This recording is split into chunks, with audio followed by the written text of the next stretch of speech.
uhle bokuphakama Manazaretha ingcwele umntwana kwamkhwanazi lokuqala intabeni zakwampunyo nekhumbula lakhe ithempeli Kusamakhosi nyazi wezulu siyabonga lo musa nothando sipha lona singabantwana bakhe nabatsho lo July esingasho sithi uspecial namhlanje sisino July ababili inkosi singababoni siyabonga kuqabadele kubagcotshwa bethu bonke ngegaba zabo abazali balabantwana osithume kubo sibonga nkosamakhosi ngisho amakhosi asendlunkulu ngendlela awaseke ngawo umsebenzi wakho abantwana nyazi lwezulu sibonge nezinsizwa nezintombi ezintsha zaleli bandla ezinikele emsebenzini wakho nyazi lwezulu ithi inkosi lango olunye usuku emzweni wasephakameni ikhuluma emhlanje kaJuly ithi Manazaretha akuyikwenza ngoJuly ozayo sibuye sonke la lo July uspecial oqala emva kweminyaka emibili singawuboni kodwa sibuyanga sonke inkosi yamakhosi ikhuluma ngonkosikazi zokwacele ithi nalonkosikazi zokwacele kube wayazi ukuthi akazi ukubuya lo July wayezoyinikela yonke iminikelo ngoJuly odlule wayezohamba yonke inkonzo umthandazo ngoJuly odlule wayezoyisina yonke imigidi esinwayo kwisikhumbuzo abantwana baNkulunkulu ukuthola lo July akulona iqiniso lokuthi sewuthola futhi nolandelayo konke kuumusa wenkosi unyazi lwezulu bantwana baNkulunkulu khona indaba ethi ngolunye usuku khona indoda ehamba nemalasi nomntwana wayo omncinyana bahamba bayehlathini bofuna abakufunayo mabehlala phansi kwesihlahla kwase kufika ubuthongo lona omncane yasisukuma lensizwe ishima lase ngethemba lokuthi izogada lo mntwana yasihamba lensizwe fohloze ehlathini kwathi ngesikade sibuya lensizwa lemalasi yasuka ihlangabeza ibomvu igazi ichikizisa umsila kodwa into yafika kuqala kulomnikazi wemalasi wathi le malasi nje ibomvu igazi shuthi idlile ingane yami yona into yafika kuqala wayishala ukuyibulala abantwana baNkulunkulu isebenzile imalasi kodwa uthi uma sesondela wayithola ingane iphephile wathola nesilwane esibi ebehlasela lengane kanti imalasi ibomvu igazi nje ibivikela ingane wayishala ukuyibulala angikhulumi ngemalasi ngikhuluma ngabantu abasebenzela unyazi lwezulu ngeqiniso nangokuthembeka ukuthi into efika kuqala kwizitha zabo nezitha zonyazi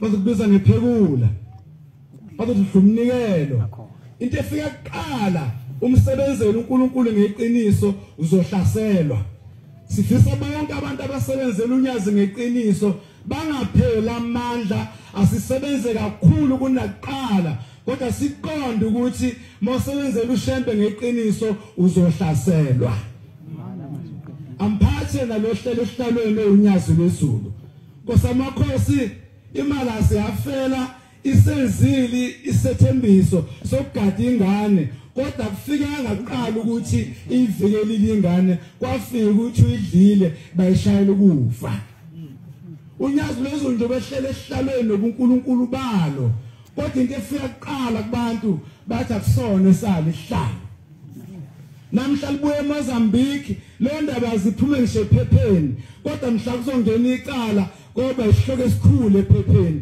yona into efika kuqala ukuthi unyazi akusona isihlalo salo kodwa ziyasukuma ishosha sayithola umsebenzi sabathola abantwana sasinde engozini ithi ke ngishubhombela elanda ukungcwele entabeni inhlangakazi into yafika kuqala kubantu basendwedwe lena bathi uhlanya lolu into yafika kuqala kubo bathi isela lidla imbuzi liyaze lihle ngisheyada imbuzi kodwa yona ndaba ehamba gcwala umhlaba wonke ukuthi ubhombela wandiza yakhola umhlaba wonke kodwa ifikanga mhla efika emzini kwaDumo umfundisi uDumo kwamaphumulo emthwalume yathi mingeni indlamhlathi yatholwana lusizo lapha ekhaya bathi ncike inkosi kunjena nje la ekhaya phole lithuna limanzi ithuna kushona umkamfundisi uDuma umambongwa bathi inkosi amakhosi uhambile ushiya usana olungenayo ngishinyanga iluzelwe inkosikazi yamshumela uDuma umambongwa umfundisi uDuma umambongwa uthi yabuza indamhlathi yathi akekho nomunye wesifazana okhona la ekhaya wathiwa hayi kukhona isalukazi esizala umfundisi uDuma wathi sibizeni size lapha kuthwele saze sumanzama wasibamba ikhanda ubhombela ethandazwa wakhuluma ulimo olungezwakala ukuthi uthini sithi sakwazi ngathi ngifuna ukumbheka wayengasabhekeki wasesiyeke ephuma ehamba kuthiwa amabele aqumba qhansi imthambo ngaleso sikhathi sithi sakwazi ukuyaluma emabeleni bathi basithinta waqhasha ubisi wangelisa umzukulu ugogo hambe emaphepheni emaphepheni yokuthi shembe wandiza uyisela uhlanya indaba ehamba phambili ukuthi uhlalo sala ebuhleni siyabanga bantwana baNkulunkulu ngishinyanga izulu yabusiswa ubhombela benenkosi ilanga kodwa yakhuluma inkosi ilanga lomuzi ulenga maketango inyanga izulu yayemukela lomuzi wasebuhleni kodwa into ehamba phambili ukuthi sindala futhi ayibusiswanga ilanga bathi gqethiwe inkosi ubhombela isitime samaphondo amen sanintisi salukazi esidala yaza gijima ingane yakhumuka ebeleni yathi meqala ugijima ingane sahambe emhlabeni isalukazi asiphilanga isikhathi eside baNazaretha engcwele siphambi kwaNkulunkulu asibaphathe kahle abantu abeza kuJulayi kulonyaka oJulayi special amen ithi incwadi simukela ngishingilosi singaboni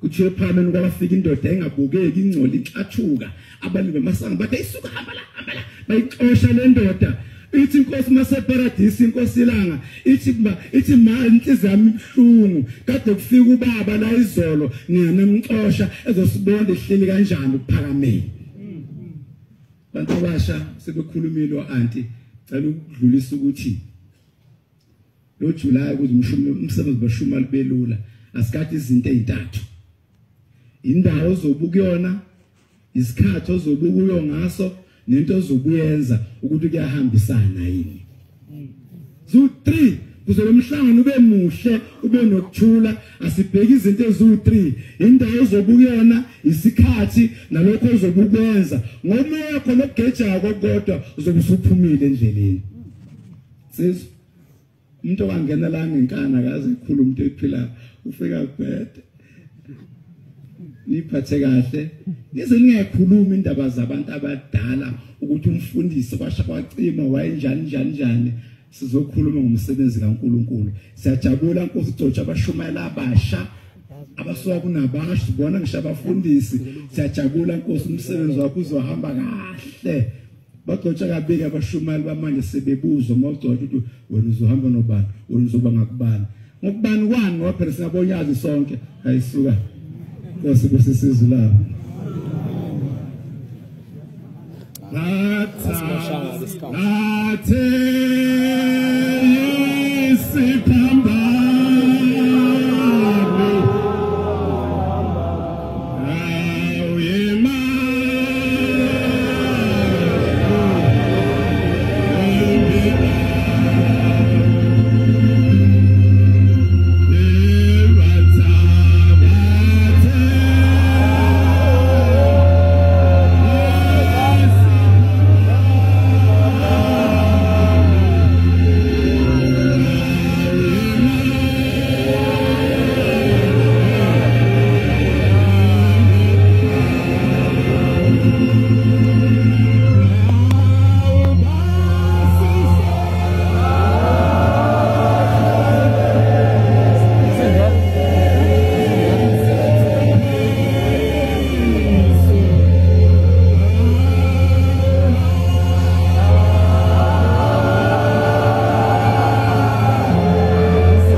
ulungisani wakwazindele emampondweni. Nkosi emhleni yakho Nkosi emzimba wesibili wake Nkosi wacela Jehova abantwana bensimbi ukuba baphume bazungeze umuzi wakho Nkosi. Wawuhlushwa amakati ngaleso sikhathi ayegcwele umuzi wasePhangeni. Uma Nkosi bacela labantwana uthi abawuzungeze lo muntu lo muzi baxosha amakati. Uthi makukhona afaya bayohamba bayekuzulu ensimbi abahlambulule. Bahamba abantwana Nkosi bakwenza lokho. Afa amanye baya kuzulu abahlambulule. Wabonga Nkosi wabapha isibusiso. Wathi Nkosi usulapho phakathi kwabangcwele umlapho Nkosi ohlezi khona. Wathi uyabonga abantwana ababulala amakati bekulomuzi. Kodwa into ekuphethe kabuhlungu ukuthi awazi noma imbodla zona ezigcwele kulabantu abalapha phambi kwakho zona zizofa nini. Wathi Nkosi bonke labantu banembodla Nkosi eziphikisana nezwi lakho. Uyahluleka Nkosi ukufihla ubuNkulunkulu bakho. Ezintweni zonke Nkosi ozenzayo kodwa uyahluleka ukufihla ubuNkulunkulu bakho. Uyabuveza Nkosi noma uthi uyabufihla beyavela bona. Ubuvezile Nkosi naseMozambique. Uthi Nkosi mawuwela umngcele ohlukanisa iSouth Africa neMozambique. Uyama Jehova ukhuluma indaba. Uthi niyabona yini ukuthi sengikuphi? Sathi Nkosi. Wase ubuza Nkosi ukuthi imbangi zami zona zikuphi?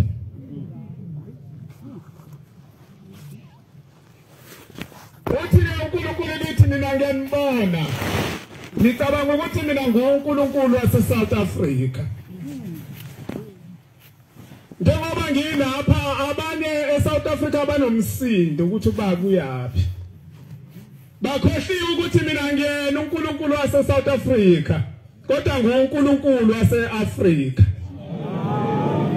Uveza Nkosi ukuthi uNkulunkulu uyahluleka Nkosi ukufihla ubungcwele bakho.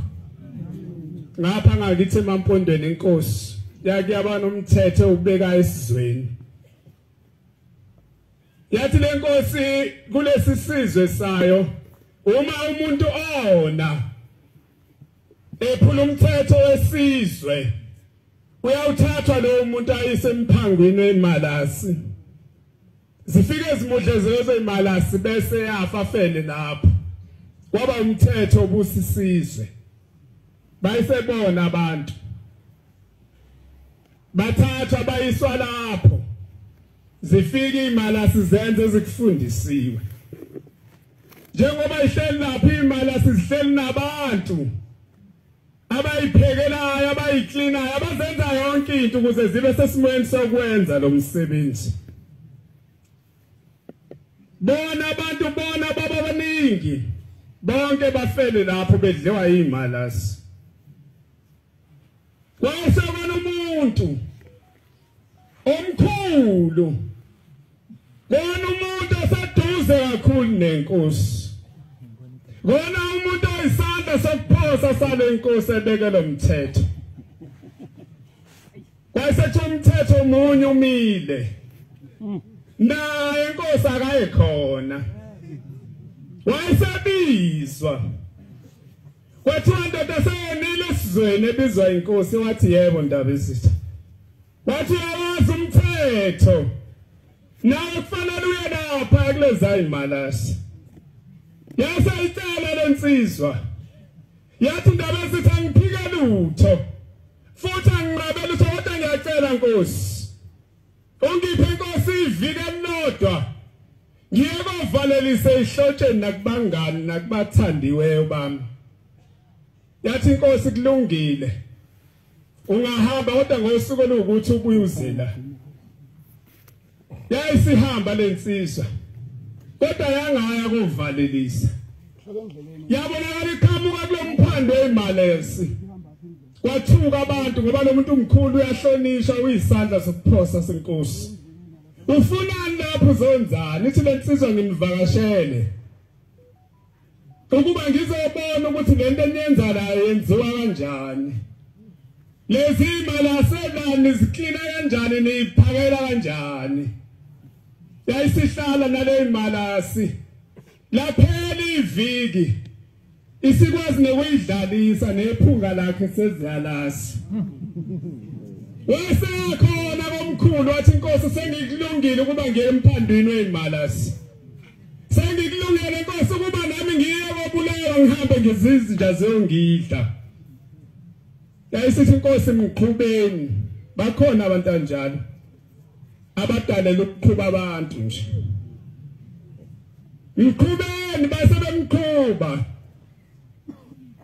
base bemfaka kulomphando wezimalasi zasala zimalasi zimkhumbula ukuthi uke wahlala nathi ukuthi uke wasiphakela nephunga lakhe zalisa ukuthi siyalazi wasehlala zangamudla zangamenza lutho wayesebonakala ebuye esizweni emva kwesikhathi esithize wabuyela komkhulu bayesebethuka abantu ukuthi lo ngoba sathi ukuthi sesambulala ukuthi lo sesaqeda ngayifunani la wayesebizwa wathi inkosi hlale nawe inkosi isikhathi eside ngusizo ngisebenza yonke imisebenzi yakho isikhathi eside inkosi ngilapha kulelizwe ngihambile inkosi ngaya kuleza imalasi ngahlala isonto elilodwa kodwa leza imalasi inkosi kuleli sonto zingazile zangangidla zangangenza lutho ngoba zilikhumbulile iphunga lami kodwa kulula kubantu ukuthi noma sebehlala sithi isikhathi evangelini baphosane ezimalasini noma sebehlala isikhathi eside bendawonye kube lula ukuthi bathi ngene emphandeni wezimalasi sikuhle Nkosi kusise nekuzwe kusifanele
Ayibethe inkosi enkulu yasebuhleni waNazaretha unyazi lezulu. Amen. Ngingusanele ngokaSibiya eintabeni zaseMdlovane eMatimatolo bonganisempeli kodwa kamanje ngihlala eNyukhasela. Mayibonge inkosi. waNazaretha ingcwele lithi iBhayibheli usuku lokufa asilazi nomzuzu asiwazi. Manje nami sengiyabona ukuthi awu nengane encane nje ngaphansi kwami iyakwazi ukufa singcwabe. Besazi ukuthi mhlambe kufa abantu abadala. Nami elihamba ithuba lokuthi ngihambe ezweni kangilazi. Sengithi ngingadlula kanjani leli thuba ngingambongi lohlele ehlalweni. Wazwa uNkulunkulu nyazi lezulu. Ngiyakuthanda Nkosi. Ngisuke ezweni laseMdlovane eMatimatolo. Abamina abazali bahamba angibazanga. Ngangimncane kakhulu. Nokuhlala nje nabo angibazanga. Ngase ngakhuliswa isalukwazi sizala ubaba. Siyagula Nkosi emakhosi asabona simehlweni ugoqa wami la ngicela ngoba kusikhumbule. Sangikhulisa lesalukwazi. Imali ekhaya beyingekho uyacabanga makusebenzisa isalukwazi makuhlala isalukwazi ekhaya ukuthi kuba njani. Ngidle impesheni. Imali impesheni imnandi ke mina ngiyayazi ngoba namhlanje ngikhonisile ngaze ngaba nentsheke. Amen. Into eyenzakalayo sase safunda esikoleni. Ubaba okhona omncane ekhaya wangitshela wathi mfana ngoba akusebenzi umuntu lapha ekhaya funda uyimisele ukuze uzothola noma lokho kuthi umfundazi uhambe uyofunda nawe ubuzo oshintsha isimo sasekhaya. Amen. Mangithi ngiyayibuka lento hawu ubaba kwangathi uqinisa kimi kakhulu abanye akabatsheli ngani kodwa ngabuye ngathi hayi kusho ukuthi bakudalelwe mina. Sase safunda ngifuna nje ukukhathola indaba yinde kakhulu. Kosamakhosi sibe sesiphasa ngo2010 ngangiqeda umatric ngalowo nyaka. Ngempela futhi ekhaya imali bengekho. Ngababheka emehlweni ngayicela kwathiwa yikho. Kodwa Nkosi ezulu nomhlaba ngithandaza wena uyiziqe ezine ngalelo langa. Ngabe sengicela ngase ngayithola ibhasari kwathiwa ngiyofunda ngapha ePE eNelson Mandela Metropolitan ngalelo langa. Namhlanje sekwaba iNelson Mandela University ngayokwenza iBcom accounting khona. Amen. Kodwa kwathi madlula iminyaka emibili ngikhona kwase ngingenela unye ucingo. Mina into ethi interview angiyazi. Lento ethi uapply nje angiyazi. Mangasuthi angiqondane nabantu aba-interviewayo ngizofeyila ngoba ngiyazi angikaze ngiqondane nabantu aba-interviewayo. Noma uthi angi-apply futhi ngizofeyila ngoba ngikwazi amafomu agcwaliswa kanjani. Agcwaliswa yiloya.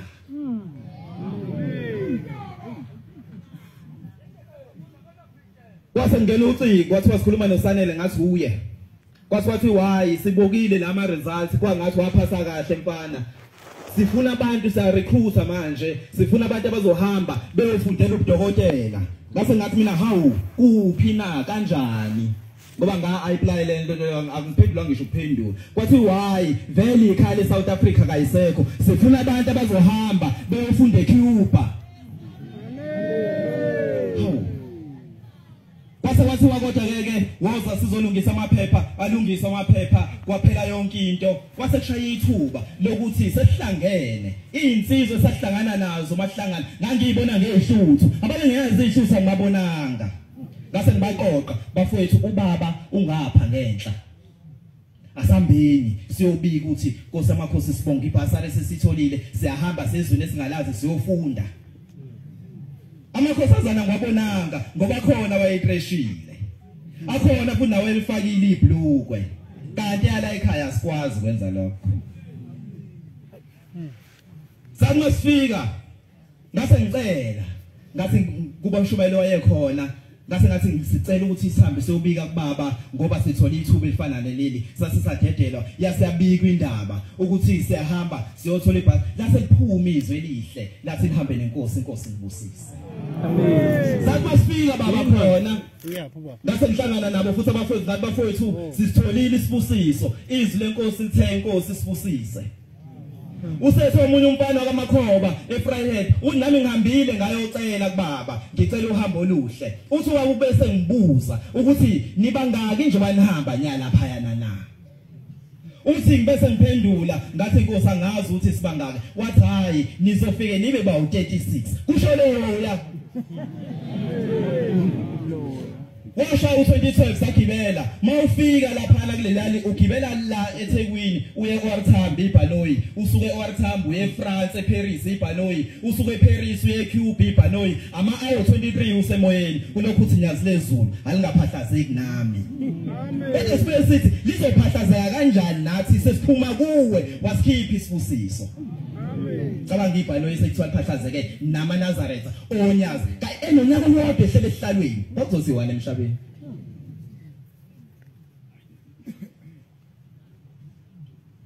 kwa 2013 kwa 2014 kwaphinda futhi kwa recruit eSouth Africa siyahlangana nalabafowethu siyawenza uvuka nathi siyawenza ulala nathi angazi ofunde eThekwini ongasawenza uvuka nathi ongasawenze ulala nathi engasalihambe nesabatha kodwa ufunde eThekwini thina kade sigibela amabhano amathathu sihamba u23 hours emoyeni kodwa besilenza isabatha amen futhi ekhanda ngaze ngigunde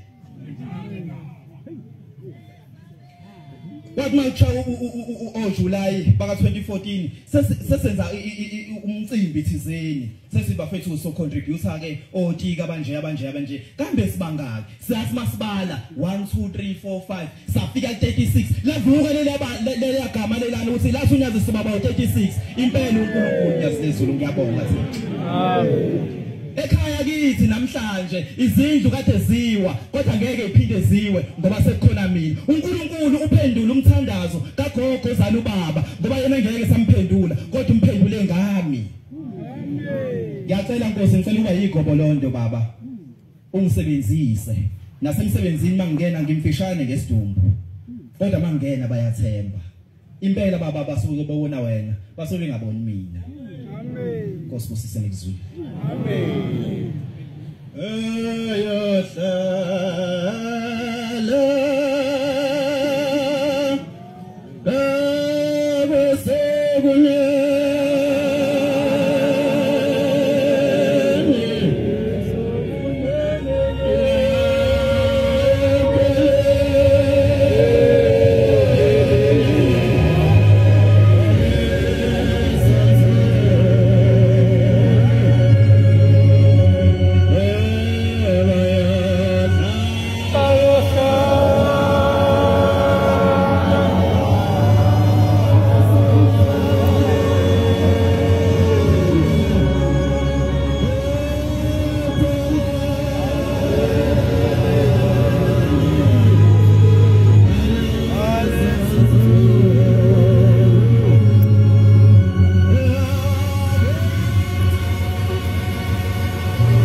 siyakithi ebuhleni bamaNazaretha onyazi lezulu amen bakwenza abahle Nkosini ngiyathuthumela cela Nkosi ngilindise idolo umntwana wakho lona baba ufika neNkosi wakwangema ezweni lasenhla eNewcastle amen uNkulunkulu omhle oyingcwele kungumsebenzi wakho baba owawenzela abazali bami usabizwa ngenyanga yezulu bacela khona lapha ekhaya bangicela khona lapha ekhaya baba bangancendwa lutho bangathiswa lutho phansi baphuma nje igama elilodwa lithi Nkosi kubusise ngizoyithola indaba yomfana nempela kwabanjalo baba amen ngicela baba ungivumele iminute nje elilodwa Nkosi amakhosi ngibabaza indaba zakho ibe yenye nje ibe imbili bese ngehlela ngezansi ngidedela abafowethu sekukuningi osukwenzile phambi kwami ngibuka kamehlami noma ngimfishayo sake ngelinye ilanga ngasahlala khona lapha eThekwini ngithi unyaka ngo2016 ngihlangana nensizwa kaBloss kaMaphumulo silaphana enkabeni yeTheku uBloss uyaphila ngiyaphila mfaka ngema njani sikhona usengilandela uBloss uthi lalela ke mfaka ngema uthi umkanjani ngesonto wakuphana nensuku ngithi mina ngizobe ngikhona Bloss uthi uBloss lalela kukhona udadewethu ozalwa ubaba olamana nendoda engizalayo okula kakhulu lapha emevile ngicela ke sihambise ushombe kuye ngase sengivuma Bloss sasihamba nensizwa wacebisa lapha eshona insizwa kwamasungu yamasango lenquthu sahamba salapha emevile kwakuyisonto ekseni silindile nje sizinsizwa zonyasi amen sathi masifika abakhonza abahle enkosini safike nje zenza insizwa zawethu lezi ezikhulile sasihamba nazo okeye kwenziwe mangena emzini nomuntu kuzothandazwa sithi masifika ke zifika kukhona umama uMaBloss ulele phansi uyagula kukhona eduze wakhe indodana yakhe babili nje kuphela endlini iyakhozanga lensizwe ngani ithi hayi mama ugula kakhulu ithi lento mase semvukela sokuba sengathi uphendukele ngisho la yikana uthi ufuna ukubuya yonke amawindi lapha endlini ukuphuma ufuna ukuphuma ngisho ebusuku sasesihlala phansi bakhonza abahle enkosini sathandaza sabiza uJehova oyedwa othemba linye ohlele esihlabeni onyazi lezulu amen sathi masiqhubeka sithandaza bakhonza abahle enkosini sasithatha ithawula nje phansi sathi moya wakho uze Nkosi baphila abantu bakho wathi uma sathandaza kanjalo wasakhuluma umuntu kuMaBloss wathi lo muntu ayamanazaretha anime wathi mina igama lami ngugazibindi ngiwisa wakhe lolele phansi wathi mangiphenduka ngibhuka uBloss wathi uBloss impela ngiyamazi ubaba impela lamanani ubaba usahambe emhlabeni kodwa wayengakholwa kuleli bandla kodwa wathi masibiza wathi maNazaretha okusho ukuthi lapho khona ubaba uBloss ikhona into efana nathi amen maNazaretha uthi maNazaretha uthi ingane yami lele phansi uthi bamhlukumeza kakhulu uthi ngikhulekile sidalo ngomntana bamhlukumeza kakhulu lapho wasebuza uBloss kumshana wakhe wathi kanti menzani usisi yasiphendula lenzi ngathi asimezulu yasikhuluma lenzi khuluma uMaBloss edala yathi hayi khuluma ushana uTomata asimezulu khona limanza khona yasithi lenzi encane siyabuza nje kuphela malu wasithi ngimdala kunjani impela ke baphuza kakhulu amanzi yahlukumezeka lo muntu wathi asakhuluma kaphuma umuntu ekamereni ngathi ukhona usibari umkhwela kaMaBloss ubefihle ekamereni uthi uMagazi uthi akamela uhlala into uthi sabaningi abantu bafika lapha bethandaza bethi uzosinda uMaBloss engasindi uthi makufika abantu bezothanda sevela idala ekamereni yabona ukuthi ayikho lento amen kanti sesifike nonyasi lezulu bakhonza abahle enkosini sakubiza Nkosi amakhosi singabantwana sibancane nangisemfishane ngisho kakhulu kunalokho Nkosi amakhosi yakhuluma lensizwe endala yathi kumele asukume njengamanje ahamba ekhaya ayocela intathelo ngoba uvele wasuka lethola nenkomo yobhithel 4 wazohlala emavili kungafanele wasekhuluma uBloss wathi angayazi impela lenkomo yayiyodwa kuthi ugwini igama wathi uthi ngogwini nje ayedwa wasekusho ukuthi akasuka ekhaya azohlala emavili wogwini nje ayedwa wasinda Nkosi amakhosi ngalelo langa mhlawumbe ukhona nangaphakathi kwabancane lapho umama uMaBloss uyaphila Nkosi amakhosi namhlanje siyabonga nyazi lezulu ngiyacela Nkosi amakhosi ukhumbula abazali bami baba lapha bakhona sakhula Nkosi ngomudo ulobe emthandazweni lapho eSabatha ku17 uthi nje akekho ubaba wasidalayo akekho nemama wasincelisayo konke kwenziwa ngoJehova kuphela sakhula baba silandi sibambelele nje kuleyo themba kwangekho imfuyo ngekho imbuzi ngekho umuntu egcekeni sabambelela nje Nkosi amakhosi lapho namhlanje kunjalo sicela Nkosi uhlale nathi njalo sithande izwi lakho ube ngakithi ebonge Nkosi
iviki lethu lokugeza izono zethu siphambi kwakho Jehova mphefumulo ngiyakhetha nyazi lwezulu amen isiphilelo yakazungu kulolizwe lasendoda Jehova ngizokhuluma indaba yakhe yodwa Nkosi yinhle into yesindaba kunofakazi abaseduze lapha ezweni laseGoli khona insizwa yakwamavusi khona la iphoyisa lensizwa ngolunye usuku ithi zungu uthi unyaza ngazi nganikani ngoba lokukhuluma nginamahloni ngiyamkhulumela Jehova uyakusaba Nkosi ukukhuluma uthi manje ngithola ithuba zongalombabazo uNkulunkulu wangenzela ukukhuluma ngonkosikazi wami uthi wathi ngo-2015 unkosikazi wami eyoteta esibhedlela uthi wayesebuya uthi masesibuya ngiyomlanda wasethi uthi ngiyashiselwa baba wasebusela imoto eceleni mayibusela imoto eceleni nje wasephalaza igazi leza mawali igazi ngomlomo uthi ngase ngumphephetha wathi ngiyashisela ngivula amawindo onke unayijikisa imoto ngamisa esibhedlela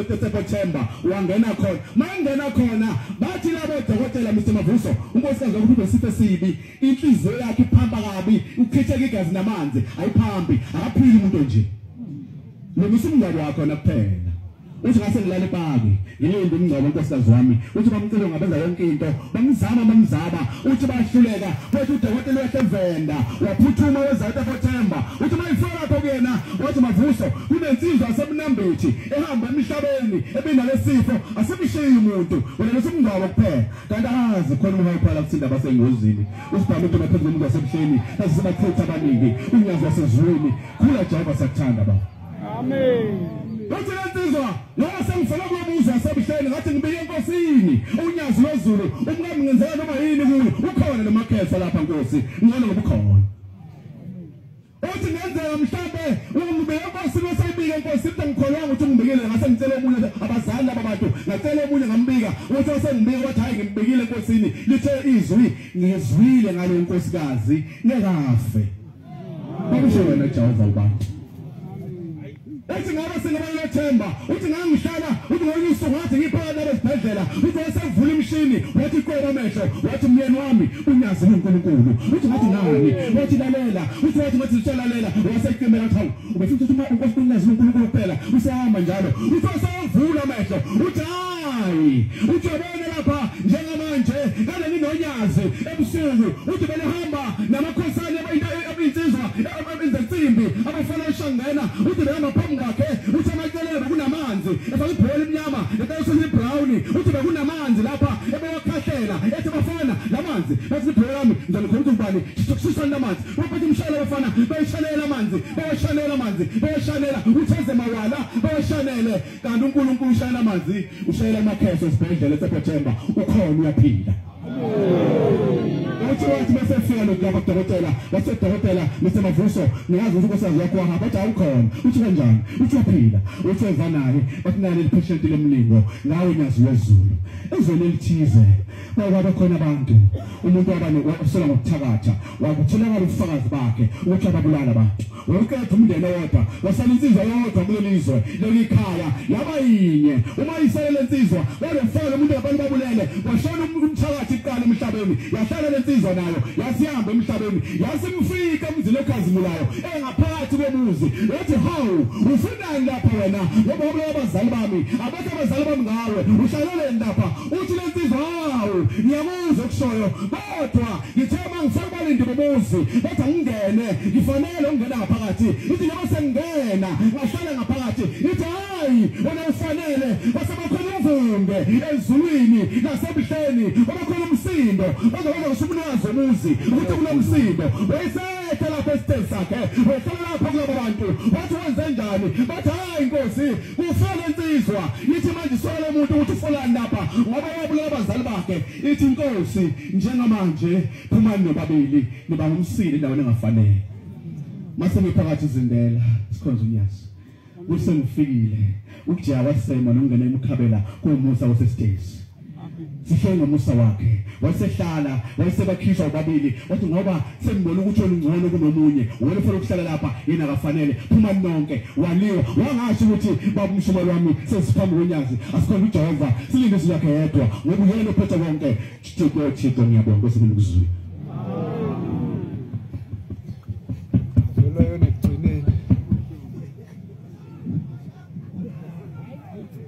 Siyabonga ukufakaza umuhle nomnandi siphiwe inhlali ibandla inhlalisuthi inkosi ezibabusisa.